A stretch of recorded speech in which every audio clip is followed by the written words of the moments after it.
5 area rumah yang jarang disadari, tapi paling bikin rumah sumpek. Sebelum lanjut lagi, jangan lupa untuk klik tombol subscribe, share, dan like ya. Bunda boleh juga klik tombol thanks atau terima kasih di kanan bawah. Oh iya, kalau Bunda punya usul atau ide tema video berikutnya, langsung aja komen di bawah ya.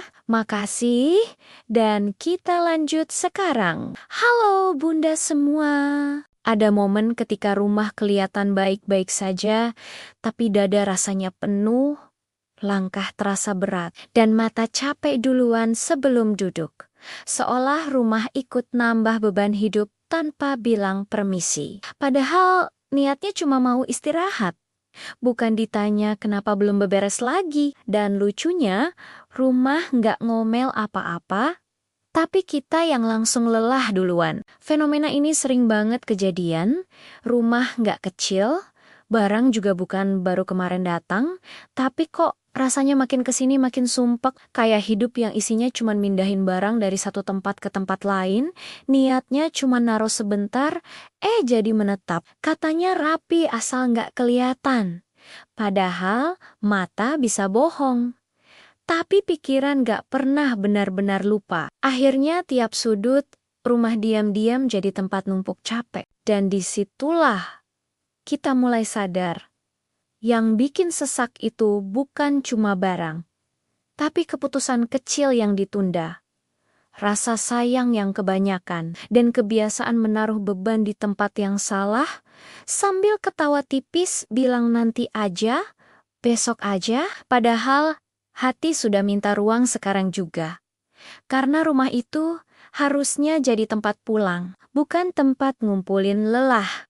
Area pertama itu pintu masuk rumah. Area ini sering dianggap cuma tempat lewat, padahal ini area paling sering dilihat setiap hari. Bayangin, kamu pulang habis capek ngurus anak, belanja, badan lengket, pikiran penuh, terus yang kamu lihat pertama kali, sepatu numpuk, tas belanja belum dibongkar, helm suami nyempil, kardus paket online nunggu dibuka, otak langsung capek duluan sebelum duduk. Pintu masuk yang berantakan itu kayak bilang ke kita, hidup kamu ribet ya? Padahal, kalau area ini sedikit lebih kosong, walau cuma satu rak sepatu yang nggak penuh, perasaan pulang bisa beda banget. Banyak rumah sebenarnya nggak kekurangan ruang, tapi pintu masuknya jadi tempat transit semua barang yang katanya cuma sebentar. Sepatu tamu yang nggak dibalikin, tas anak yang katanya nanti aja, payung yang basah, ditaruh situ terus lupa. Akhirnya area kecil ini jadi tempat parkir emosi capek kita. Dan lucunya, makin sering dilewatin, makin kita kebal, tapi rasa sumpeknya tetap kerja di belakang kepala. Area kedua itu meja dapur atau meja makan. Ini area yang harusnya jadi tempat paling hangat, tapi sering berubah jadi meja serbaguna yang terlalu serbaguna. Sarapan bareng anak, tapi di samping piring ada tumpukan kertas sekolah, botol minum, sisa belanja, bahkan kadang remote televisi nyasar. Mau makan aja rasanya kayak lagi nyelesain tugas hidup. Meja yang penuh bikin kita nggak pernah benar-benar istirahat.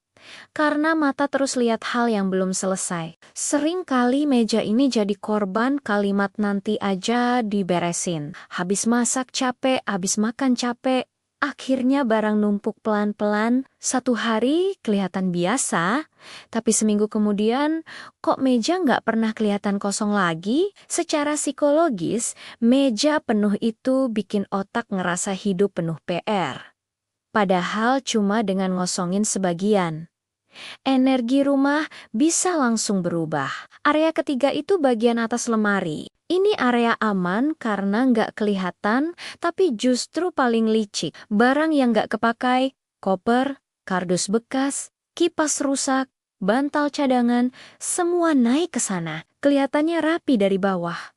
Tapi otak kita tahu itu ada. Dan rasa penuh itu tetap ke bawah walau mata nggak lihat. Atas lemari sering jadi tempat buang rasa bersalah. Barang ini masih bagus, barang itu sayang, barang itu dulu mahal.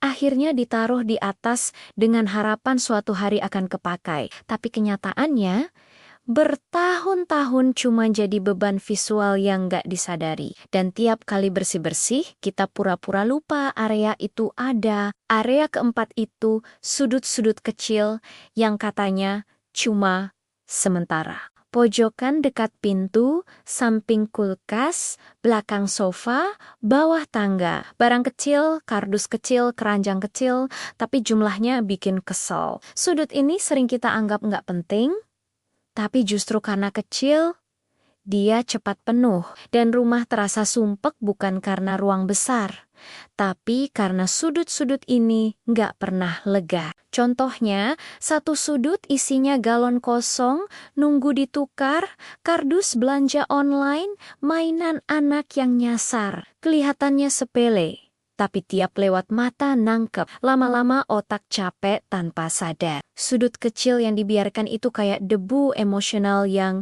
numpuk pelan-pelan. Area kelima itu area penyimpanan kenangan. Ini area paling sensitif dan paling berat. Kotak kenangan anak, baju lama, hadiah, surat, barang rusak, tapi punya cerita. Seringkali kita bukan gak mau rapi, tapi takut kehilangan perasaan. Takut kalau barangnya pergi, kenangannya ikut pergi. Padahal yang bikin sesak bukan kenangannya, tapi jumlahnya. 1-2 kenangan itu hangat, tapi kalau satu lemari penuh, rasanya kayak hidup di masa lalu terus. Sering kejadian, mau nyari satu barang, tapi malah ketemu 10 kenangan lain.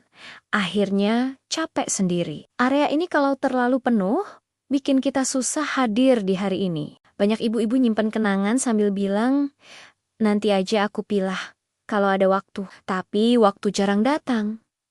Dan kenangan terus nambah. Pelan-pelan area ini berubah dari tempat menyimpan cinta, jadi tempat menyimpan rasa bersalah. Dan itu berat banget, walau jarang diomongin. Kelima area ini kelihatannya kecil, biasa, dan sering diremehkan. Tapi justru disitulah rumah paling sering terasa penuh tanpa kita sadar. Setiap area menyimpan cerita, capek, harapan, dan emosi yang kita pendam. Dan rumah itu peka. Dia menyerap semua itu. Rumah yang terasa sumpek itu kadang bukan karena ukurannya, tapi karena terlalu banyak cerita yang belum dibereskan. Barang-barang kecil yang numpuk itu seperti bisikan halus, bilang kalau kita sudah terlalu sering menunda diri sendiri. Lucunya, kita rajin beberes demi tamu, tapi lupa bikin ruang buat napas kita sendiri. Pelan-pelan aja, gak usah sok kuat, dan gak perlu jadi rumah ala katalog. Satu sudut yang lebih lega itu sudah cukup buat hati merasa dihargai. Toh rumah yang rapi tapi isinya capek juga gak ada gunanya, ya kan? Hidup ini bukan lomba paling estetik, tapi soal paling nyaman dijalani. Jadi kalau hari ini kamu cuma bisa merapikan satu area kecil, itu sudah hebat. Rumah yang lebih lega, pelan-pelan akan bikin pikiran ikut longgar. Dan ternyata, malah dari situ, senyum bisa muncul tanpa dipaksa. Besok boleh lanjut lagi, atau istirahat dulu juga nggak apa-apa. Karena rumah yang baik itu bukan yang kosong, tapi yang bikin penghuninya merasa pulang. Terima kasih sudah menemani curhat dan ceritaku sampai akhir. Sampai ketemu lagi di episode berikutnya. Salam semangat, Bunda semua.